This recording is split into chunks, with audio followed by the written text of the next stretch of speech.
PM Narendra Modi அவர்கள் தமிழ்நாட்டை சேர்ந்தவரே அல்ல.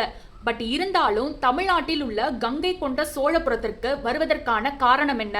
ஒரே மாமனிதன் ராஜேந்திர சோழனுக்காக. யார் இந்த ராஜேந்திர சோழன் பார்க்கலாமா? ஒரு 1000 ஆண்டுகளுக்கு முன்னாடி போய்க்கலாம். தமிழ் நிலத்தையே புலிக்கொடியோடு ஆண்ட பேரரசன் தான் இந்த ராஜேந்திர சோழன். அவங்களோட அப்பா பேரு ராஜராஜ சோழன். நம்ம எல்லாருக்கும் தெரியும், தஞ்சை பெரிய கோயில கட்டினதே ராஜராஜ சோழன் தான். அவரோட மகன் தான் ராஜேந்திர சோழன்னு சொல்ற அளவுக்கு இல்லாம, ராஜேந்திர சோழன் தனித்து, அவரோட அப்பா பேர் இல்லாமல் தனித்து தெரிவதற்கான காரணமே ராஜேந்திர சோழனின் வீரம் தான். 1014ஆம் ஆண்டு ராஜராஜ சோழனுக்கு அப்புறம் ராஜேந்திர சோழன் பேரரசா ஆகிறாரு.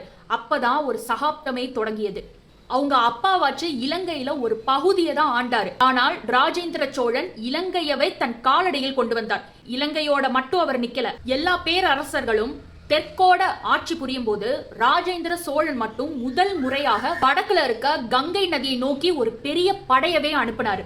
அங்க இருக்கிற மன்னன் மகிபாலனை தோக்கடிச்சு புனித கங்கை நீரை முதல் முறையாக தமிழ்நாட்டிற்கு கொண்டு வந்த பெருமை ராஜேந்திர சோழனை தான் சேரும். அதனாலதான் இவருக்கு பேர் வந்தது கங்கை கொண்ட சோழன். அப்புறம் கங்கை கொண்ட சோழபுரம் அப்படின்னு ஒரு தலைநகரையே தனக்காக உருவாக்கியவர் தான் இந்த ராஜேந்திர சோழன். நிலத்தில் புலியை போல் பாய்ந்தால் ராஜேந்திர சோழன் கடலில் சுறாவை போல நீந்தினானா. அப்படிப்பட்ட அளவுக்கு கடல் கடந்து தாம் படையை அனுப்பி அவ்வளோ வெற்றிகளை குமித்தான் ராஜேந்திர சோழன்.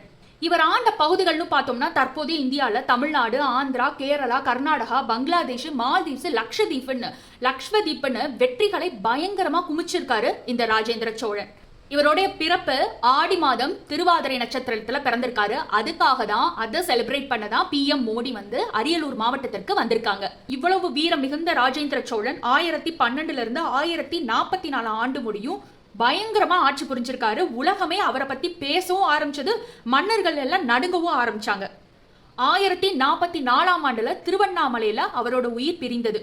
இப்படிப்பட்ட ராஜேந்திர சோழனுக்காக தான் நமது பிரைம் மினிஸ்டர் நரேந்திர மோடி அவர்கள் கங்கை கொண்ட சோழபுரத்திற்கு வந்திருக்காங்க.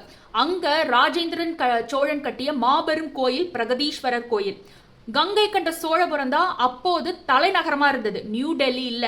PM மோடி அவர்களும் ராஜேந்திர சோழனை கௌரவிக்கும் விதமாக ஒரு நாணயத்தையும் வெளியிட்டிருக்காரு. எப்பேற்பட்ட மனிதன் ராஜேந்திர சோழன். இன்னும் அவரை பற்றிய சுவாரஸ்யமான தகவல்கள் நிறைய இருக்கு. உங்களுக்கு இவரை பத்தி கேட்கணும் அப்படின்னு நீங்க ஆசைப்பட்டீங்கன்னா மறக்காம கமெண்ட் செக்ஷன்ல கொடுங்க. இன்னும் நிறைய நான் ரிசர்ச் பண்ணி நான் உங்களுக்கு வீடியோ அப்லோட் பண்றேன். மறக்காம நம்ம சேனலுக்கு சப்ஸ்கிரைப் பண்ணிக்கோங்க.